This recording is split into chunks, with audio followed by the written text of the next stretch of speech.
जी महाराज साहब, महाराष्ट्र प्रवर्तनी ज्ञान गंगोत्री गुरणी साहब, परम पूज्य श्री प्रभाकर जी महाराज साहब, इन समस्त स्वर्गस्थ दिव्यस्थ आत्माओं के 5 चरणों में भावपूर्वक वंदन नमस्कार। मेरे आस्था के आयाम गुरुवर्या महाराष्ट्र प्रवर्तनी परम पूज्य श्री प्रतिभा जी महाराज साहब, परम उपकारी वर्धमान आयमिल तपोनिधि परम पूज्य महाराज साहब के 5 चरणों में कोटिशा वंदन। धर्मानुरागी बंधुओं एवं सुशीलवती माताओं तथा बहनों, हथौड़े ने चाबी से सवाल किया कि तू भी ताला खोलने का काम करती है और मैं भी ताला खोलने का काम करती, दोनों एक ही काम करते हैं। हथौड़ा भी ताला खोलता है और चाबी भी ताला खोलने का ही काम करती है। दोनों भी एक ही काम करते हैं, पर वह हथौड़ा कहता है कि दोनों एक काम करने के बाद में भी चाबी तुझे, बहना तुझे तो लोग संभाल के रखते हैं और मुझे तो कहीं पर भी रख देते हैं, इसका क्या कारण है?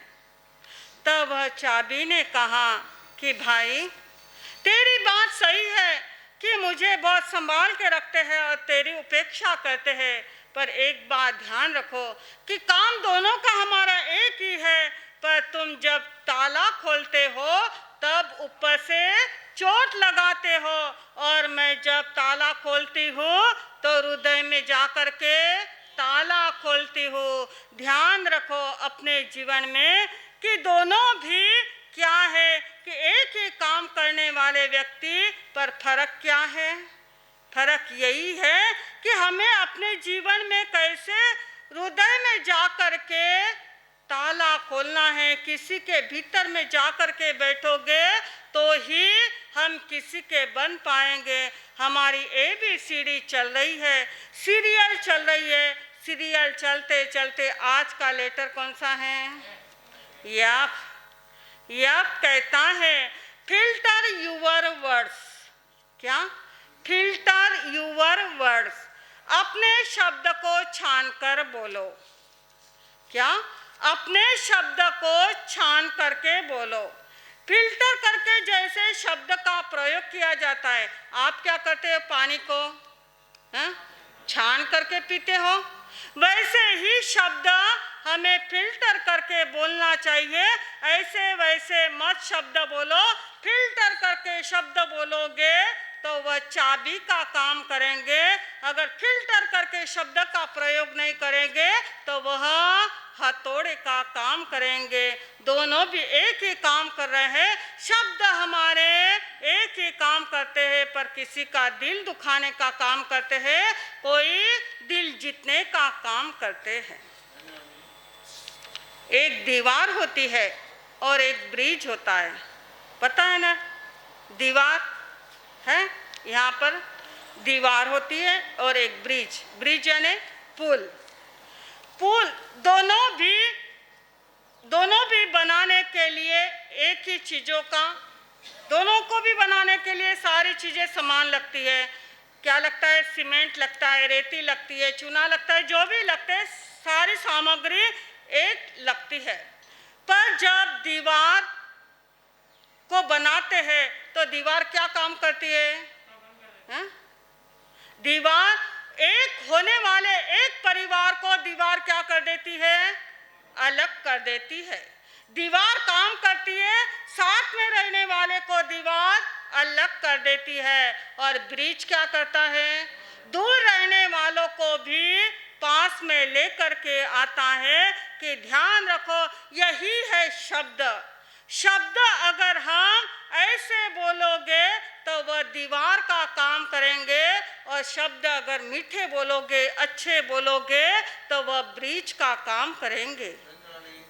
पानी को हमें छान कर पीना है, शब्द को छान करके बोलना है, वाणी को फिल्टर करके बोलो तो वही वाणी सब कोई सुनना चाहेंगे। अगर वही शब्द अगर गलत बोलोगे तो कोई भी सुनना नहीं चाहेंगे। ध्यान रखो, जब भी बोलोगे तो 3 बातों को चेक करके बोलो। हाँ, 3 बातों को चेक करके बोलो कि हमारे शब्द कैसे, इट इज गुड या बैड। जब भी मैं बोल रही हूँ तो मेरे शब्द अच्छे हैं या खराब है, इट इज राइट या रॉन्ग, मैं सही बोल रहा हूँ या गलत बोल रही हूँ, मेरे मुंह से जो शब्द निकलते हैं वह सही है या गलत है, और इट इज लॉस या प्रॉफिट, मेरे शब्द से किसी को लॉस हो रहा है या प्रॉफिट हो रहा है, या चेक करके बोलो तो तुम्हारे वह शब्द काम आएंगे। वाणी ऐसी बोलिए मन का आपा खोए, औरन को शीतल करे आप। कैसी बोलना चाहिए वाणी? वाणी ऐसी बोलिए मन का आपा खोए, किसी के दिल में उतरो, किसी के दिल से मत उतरो, ऐसी वाणी बोलो। अरे महाभारत में वाणी बोली थी, किसने बोली? हैं? कितने शब्द बोले? बस अंधे की औलाद अंधी होती है, ये शब्द ने क्या कर दिया? महाभारत खड़ा कर दिया। कितने ही लोगों की जान चली गई। अरे शब्द में ध्यान रखो, शब्द हम कैसे बोल रहे हैं। किसी का मन दुख रहा है। संसार में 2 तरह के व्यक्ति होते हैं। एक तो वो होता है जो मौन रहने वाले को क्या करते, बोलने को मजबूर करते हैं। मौन रहने वाले को बोलने के लिए मजबूर करते हैं। और दूसरा व्यक्ति वो होता है जो बोलता है, उसे मौन रहने के लिए मजबूर करते हैं। क्या करना है आपको? मौन रहने के लिए मजबूर करते हैं। अरे ऐसे शब्द मत बोलो कि तुम्हें कहते हैं कि चुप बैठ जा। ऐसे हमारी हालत मत बनाओ, ऐसे हम अपना जीवन नहीं बीताए कि जो हमें मौन रहने के लिए हमें मजबूर कर देते हैं। कि दुकान पर गए तो बेटा कहता है यहाँ पर क्यों आए, घर पर जाओ, यहाँ पर मत आओ। और घर पर गए तो घर के लोग परेशान हो जाते हैं कि ये घर पर ही बैठे रहते, बाहर नहीं जाते। अपने जीवन में ध्यान रखो, ऐसा व्यक्तित्व मत बनाओ, ऐसा अपना जीवन मत बनाओ कि परिवार के लोग हमें मजबूर कर देते हैं कि चुप बैठो। ऐसा हमें नहीं रहना है। अपनी छवि ऐसी बनाओ कि दुनिया कहे ये बोलता ही रहे। ऐसी छवि बनाओ कि दुनिया कहे बोल तरसते हैं, इंतजार करते हैं कि यह कब बोलेगा। उत्तराध्याय सूत्र में एक बात आती है कि शिष्य का दुर्भाग्य तब होता है जब गुरु मौन रहते हैं। सबसे बड़ा दुर्भाग्य शिष्य का वह होता है जब गुरु मौन होते हैं। अपने जीवन में ध्यान रखना कि गुरु अगर मौन हो जाए, गुरु हमसे नहीं बात करे, तो वह जिंदगी का सबसे बड़ा दुर्भाग्य शिष्य का होता है। ऐसी हमारे जीवन में ऐसा नहीं होना चाहिए कि हमारे माता पिता ही हमसे बोलने के लिए मौन कर ले। शब्द बोलो तो कैसे बोलो, पानी छान करके पीते हो, जैसे गलना आवश्यक है पानी छानने के लिए, वैसे ही छान करके शब्द बोलो, तोल के शब्द बोलो। कहते हैं दिल तोल कर बोल, वचन अनमोल, बोल मुदवानी, जिससे सुधरे जिंदगानी। दिल तोल कर बोल, वचन अनमोल, बोल मृदुवानी, जिससे सुधरे जिंदगानी।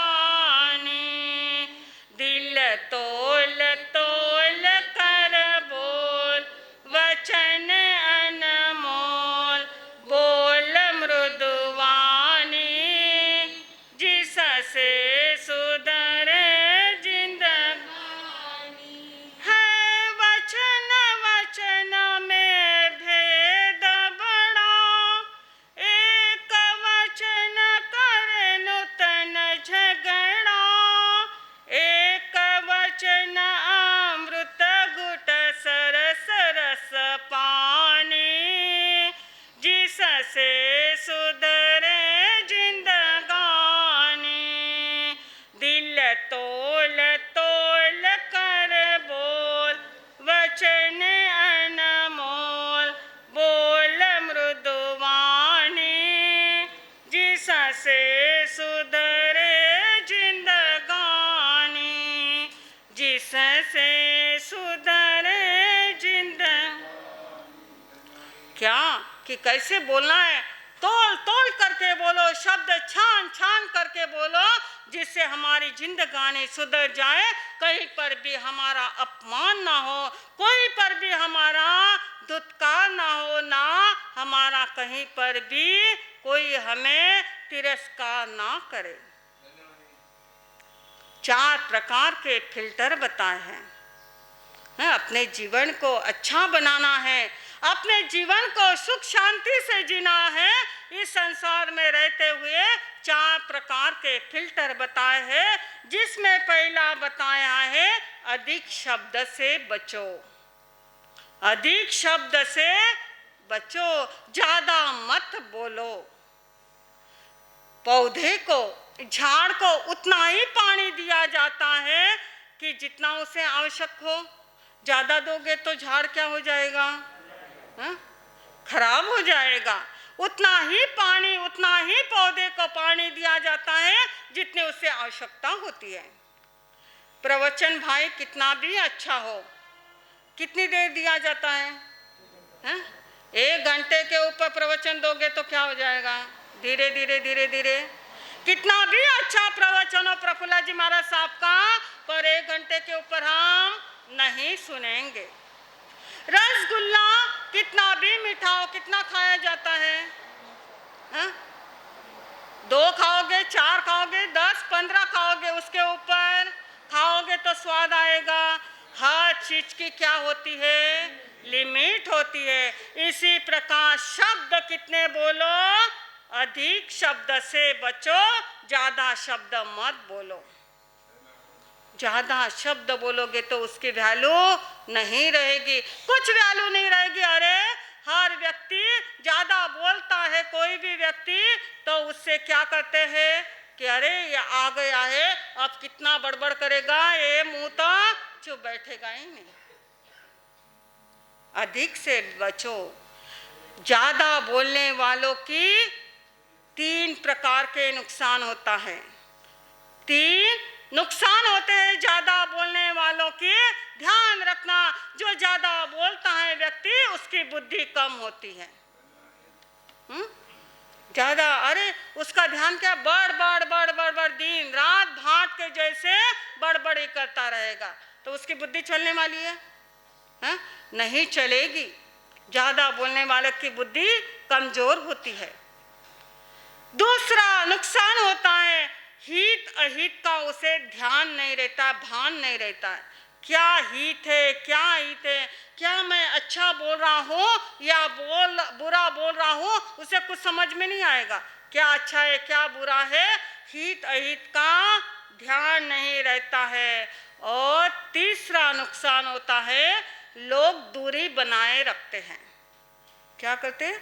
लोग दूरी बनाए रखते हैं। ये 3 नुकसान होते हैं कि अरे वो व्यक्ति आया है, चलो रोड क्रॉस करके निकल जाते हैं, कि नहीं ये मिल गया तो अब 1 घंटा टाइम पास कर देंगे, इसके सामने जाना ही नहीं, लोग दूर से ही निकल जाएंगे। ये 3 नुकसान होते हैं, ध्यान रखो। कौन किससे होते हैं? ज्यादा बोलने वालों के 3 नुकसान होते हैं। ध्यान रखो अपने जीवन में कि हम बिना कारण नहीं बोले। किसी किसी को आदत होती है ना, हमारी बहनें 10-12 बहनें मिल जाती है तो कितनी बातें करती है, पंचायतें करती है। अगर एक सामयिक करने का बोलो तो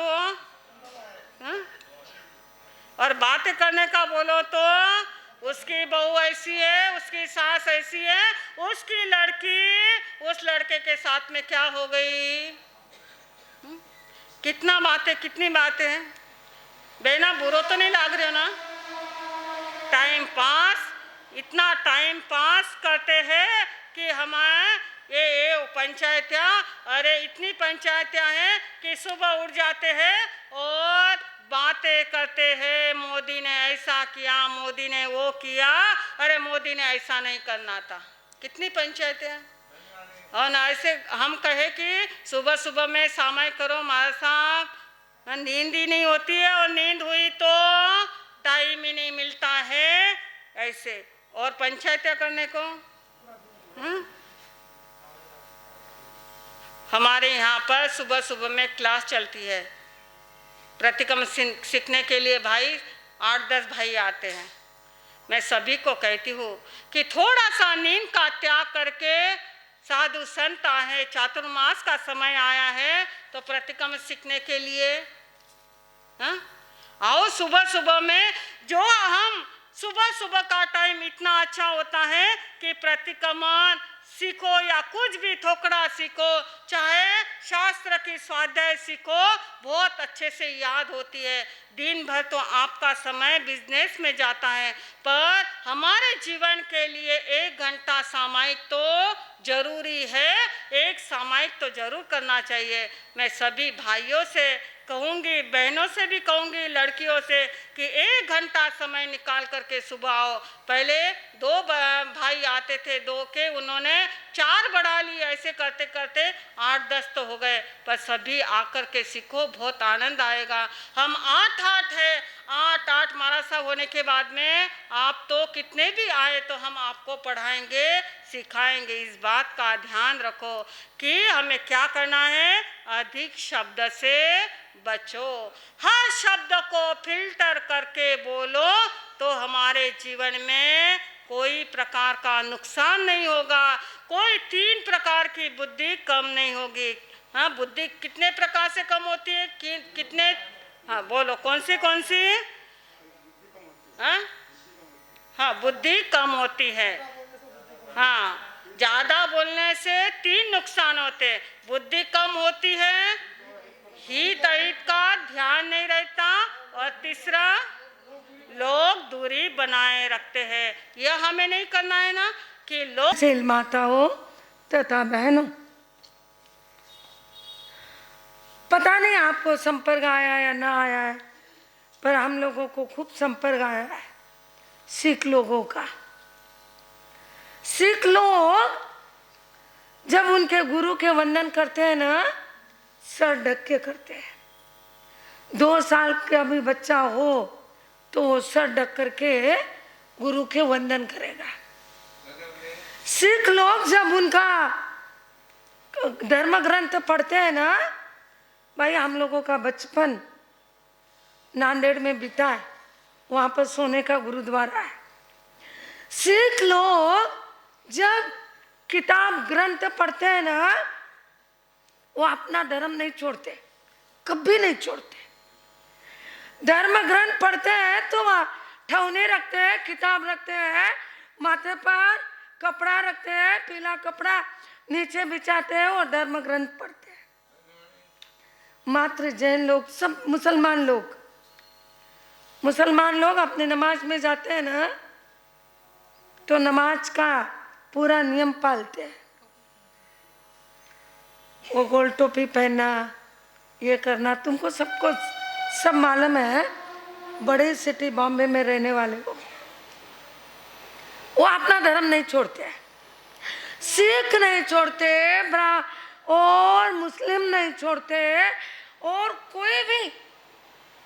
अरे महादेव के भक्त महादेव का तिलक माथे पर लगाएंगे, नहीं छोड़ते। विशेष बोले तो सिख लोगों को मैंने 1-2 बार पूछा, उनके बच्चों को, छोटे छोटे बच्चे वो माथे पर जुड़ा बांधते, कंघी रखते, माथे में कटार रखते पास में। मैंने उनको कहा, तुम इतने बड़े मार्केट में घूमते हो, तुमको डर नहीं लगता, तुमको शर्म नहीं आती? तो बोले माँ साहब, काय की शर्म?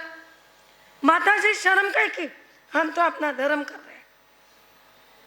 और जैन लोगों को कहे ना, भाई तुम ठानक में आते हो, सामायिक क्यों नहीं करते हो? महाराज साहब, शर्म आती है ना, मुंह पत्ती बांधना, और टाइम उतना जाता है।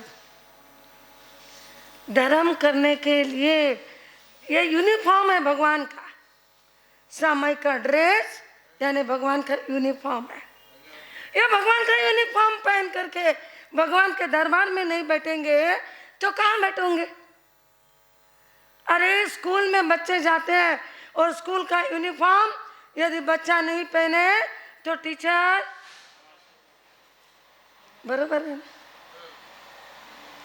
अपन भगवान के दरबार में आ, और भगवान के दरबार में आ करके यदि भगवान का यूनिफॉर्म नहीं पहना तो कहाँ पहनोगे?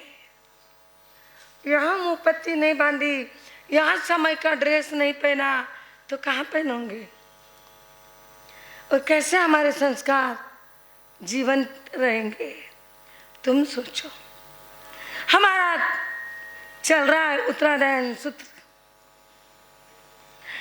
उत्तरायण सूत्र का 29वां अध्ययन, सम्यक्त्व पराक्रम। 2 दिन से हम देख रहे हैं गुरु और साधर्म्य की भक्ति। गुरु और साधर्म्य की भक्ति करने से इस जीव को क्या लाभ होता है? भगवान से पूछा, ध्यान रखना, ये सारे जो बातें हैं ना, ये जीवन जीने की कला बताते हैं। कहते हैं जिंदगी ना बन जाए बला, जिंदगी ना बन जाए बला, सीख लो जीवन जीने की कला। जिंदगी बला नहीं बनेगी यदि जीवन जीने की कला सीख ली तो।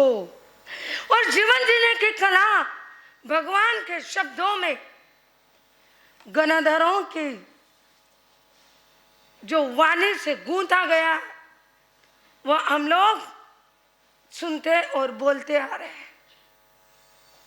गुरु और साधर्म्य की भक्ति हम लोगों ने देखी। आज देखना है गुरु और साधर्म्य की भक्ति करने से इस जीव आत्मा को क्या मिलता है, क्या प्राप्त होता है जीवन के अंदर। ध्यान रखना, गुरु और साधर्म्य की भक्ति करो तो गुण मिलता है।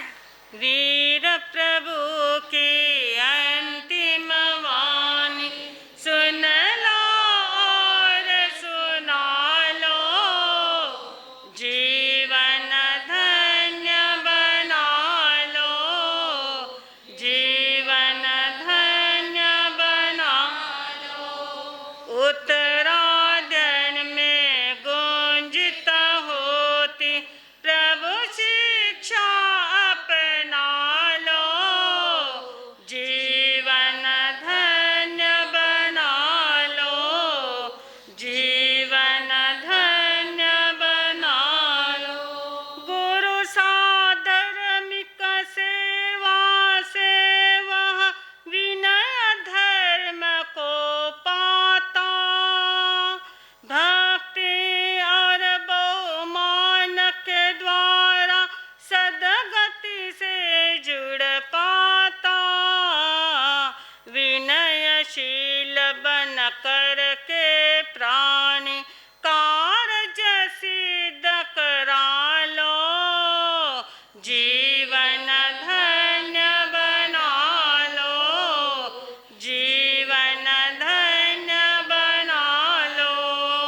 वीर प्रभु की अंतिम वाणी सुन लो और सुना लो, जीवन धन्य बना लो, जीवन धन्य बना लो। भगवान ने कहा गुरु और साधर्म्य की सेवा करने वाले व्यक्ति के अंदर विनय गुण आता है। विनय गुण जो धर्म की, वो धर्म को बढ़ाने वाला सबसे बड़ा गुण यदि है तो वो विनय है। और भगवान कह रहे हैं उत्तरायण सूत्र के 29वें अध्ययन का चौथा सूत्र कह रहा है कि गुरु और साधर्म की सेवा करो, और गुरु और साधर्म की सेवा करने वालों के मन में विनय गुण आता है।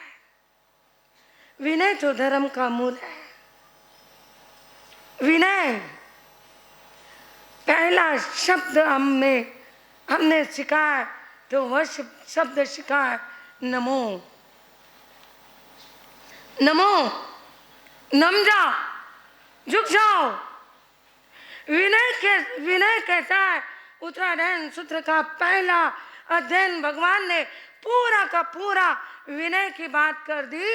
और आज हमारा सूत्र कहता है कि साधर्मी और गुरु की भक्ति करने से विनय भाव मन में आता है।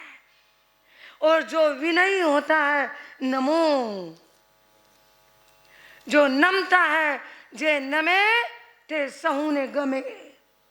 जो नमता है वह सबको गमता है, और जो नमता नहीं है वह अकड़ने से नाहक फूटेगा सर।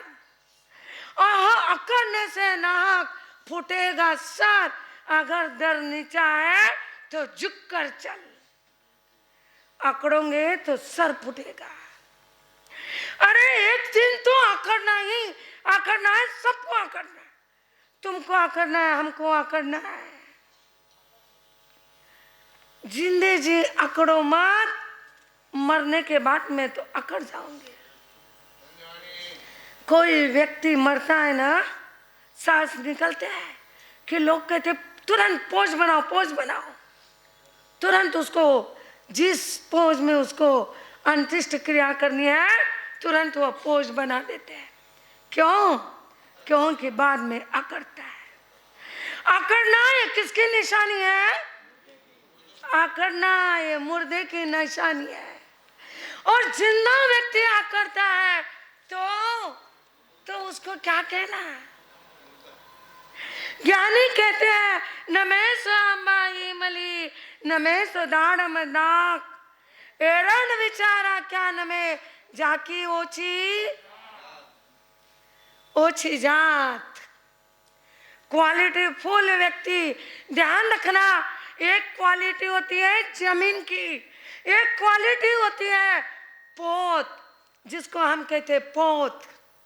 एक पोत होती है धरती की, एक पोत होती है कपड़े की, एक पोत होती है इंसान की, मानव की। धरती एक पोत से पहचानी जाती है। जो धरती थोड़ा सा पानी आते ही अनाज को पिका दे, अनाज के सहसा दे, हरियाली छाए, कहते हैं भाई ये धरती बड़ी पोतदार है, धरती उपजाऊ है। एक कपड़ा होता है, कपड़े की क्वालिटी होती है।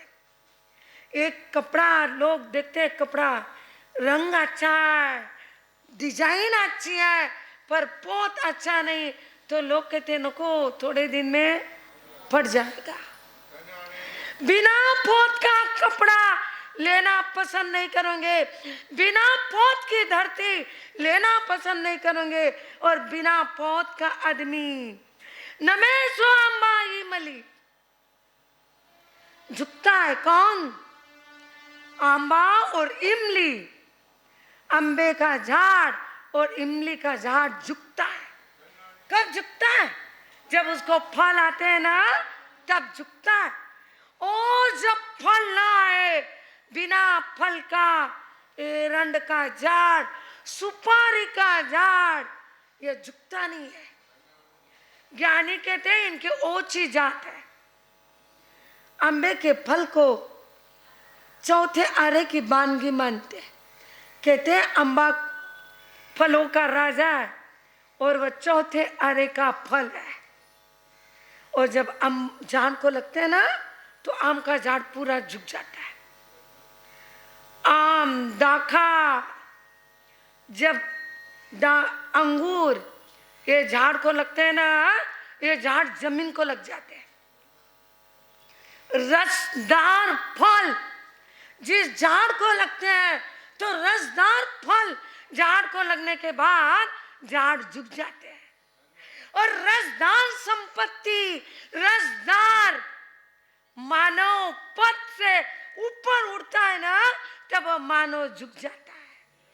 रसदार फल आने के बाद झाड़ झुकता है, और सुसंपत्ति आने के बाद मानव झुकता है।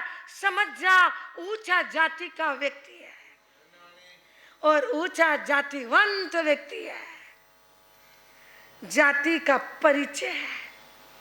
भाई झुको, ज्ञान प्राप्त करना है तो झुको, कुछ लेना है तो झुको। एक बार क्या हुआ, राजा श्रेनिक का दरबार, और उस दरबार में चोर रहता था। ऐसा नहीं है कि चौथे आरे में चोर नहीं थे, चोर तो सब जगह पर रहते हैं। राजा श्रेनिक के राजगिरी नगरी में चोर था। चोर के पत्नी को दोहद उत्पन्न हो गया। जनवरी के महीने में दोहद उत्पन्न हो गया आम खाने का। अब कहां से लाए आम? जनवरी के महीने में आम कहां से लाए? परेशान चोर। दोहद समझते हो ना? दोहद यानी गर्भवती बहन को छठे, सातवें, आठवें महीने में जो इच्छा उभरती है ना, उसको सिद्धांत में दोहद कहते हैं। दोहद उत्पन्न हो गया, आम खाना है। और कहते हैं कि इस समय पर उत्पन्न होने वाली इच्छा अधूरी नहीं रखी जाती है, वो होनहार बच्चे की इच्छा होती है। अब कहां से लाना आम? चारों तरफ बड़ा पक्का चोर था। खूब इंक्वायरी कराई। तब एक जने ने कहा, राजा श्रेनिक के बगीचे में 12 महीने फल लगने वाला झाड़ है, और वह झाड़ है आम का, उसको आम है। अच्छा, इस चोर के पास में कला थी, एक विद्या थी। उस विद्या के बल से ये चोर कहीं पर भी खड़ा खड़ा बाण छोड़ता, तो वह बाण जो चीज चाहिए वह चीज लेके आ जाता है। यह उस चोर के पास में कला थी। अच्छा करने वालों के पास में भी कला होती है, और बुरा करने वालों के पास में भी कला होती है। उनकी कला वो काम करती है, अच्छे व्यक्ति की कला अच्छा काम करती है। वह बाहर बगीचे के खड़ा हुआ, बाण का निशाना किया, और बाण गया, आम लेके आ गया। इस चोर ने आम ला करके अपने पत्नी को दिया। पत्नी को आम बहुत बहुत मीठा लगा। उसने फरमाइश कर दी, मुझे रोज आम चाहिए। क्या फरमाइश कर दी? मुझे रोज आम चाहिए। ये चोर कहता है रोज जाता है और रोज आम लेके आता है। ऐसे करते करते 3 महीने बीत गए। ये बगीचे का मालिक, गार्डन संभालने वाला व्यक्ति देखता है, माली देखता है, आम कम कैसे हो गए? नीचे गिरे नहीं, किसी ने तोड़े नहीं, कोई बगीचे में आया नहीं। आम झाड़ के कहां गए? कौन चोर है और कैसी चोरी कर रहा है? आम गए कहां पर? राजा के पास खबर पहुंची, आम कहां गए? सारे गांव में ऐलान कर दिया, आम चोरने वाले चोर को पकड़ के जो लाएगा उसको मुंह मांगा इनाम दिया जाएगा। आम और चोर पकड़ गया। चोर पकड़ में आ गया। उस चोर को ला करके राजा के सामने खड़ा किया। क्यों भाई, तूने आम चोरे? हाँ, मैंने आम चोरे। क्यों चोरे? मेरे पत्नी के लिए चोरे। अरे तेरे पत्नी के लिए चोरा तो मांग के लेता, तूने चोर के क्यों लिया?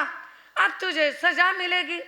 ठीक है, जो सजा देना है दे दो, मैं सजा लेने के लिए मैं तैयार हूं। और राजा सैनिक ने सजा सुना दी, इसको सूली दो, सूली पर चढ़ा दो, मृत्यु का दंड दो। दे दी मृत्यु की सजा।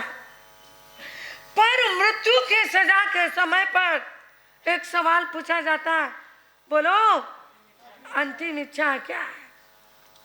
उस चोर ने कहा, महाराज मेरे पास एक विद्या है, मेरी इच्छा है कि वह विद्या मैं आपको सिखा दूं और आप मुझे सूली पर चढ़ा दो। महाराज ने कहा ठीक है, आपको सूली पे चढ़ाना है, मुझे चढ़ना है, पर विद्या सीख लो। सैनिक महाराजा ने कहा ठीक है, सिखा दे सिखा दे। विद्या सीखने लग गए। उसने विद्या का 1 बार 2 बार 3 बार उपयोग किया, विद्या नहीं आई। अभय कुमार पास में बैठे थे। अभय कुमार ने कहा, महाराज ऐसे कैसे विद्या आएगी? वो नीचे और तुम ऊपर। विनय करो, सीखना है विनय से सीखो। उतर गए राजन नीचे, हाथ जोड़ लिया, तू गुरु मैं शिष्य, सिखा तेरी विद्या। सिखा दी विद्या। आ गए सैनिक महाराज को विद्या। तब सैनिक महाराज ने कहा, अब विद्या आ गई, अब तेरी सजा सूली की। इसने कहा स्वीकार है, दे दो सूली की सजा। तुरंत अभय कुमार ने कहा, महाराज ये आपका गुरु बन गया और आप क्या इसको सूली की सजा दोगे? आप सूली की सजा नहीं है। राजा ने उसको क्षमा कर दिया, वो चले गया। पर मैं आपको यह बताना चाह रही हूं, विनय, इतने बड़े राजा जब तक उन्होंने विनय से नहीं सीखा, तब तक उनको विद्या नहीं आई। विनय गुरु और साधर्म की भक्ति करो तो विनय गुण प्रकट होगा, और जब विनय गुण प्रकट होगा तब गुरु और साधर्म की भक्ति रसदार फल बनेगी। तब तुम्हारे जीवन में फल आएगा, और जब तक फल नहीं आएगा तब तक जीवन अधूरा रहेगा। तब तक क्या रहेगा जीवन में? ध्यान रखना, विनय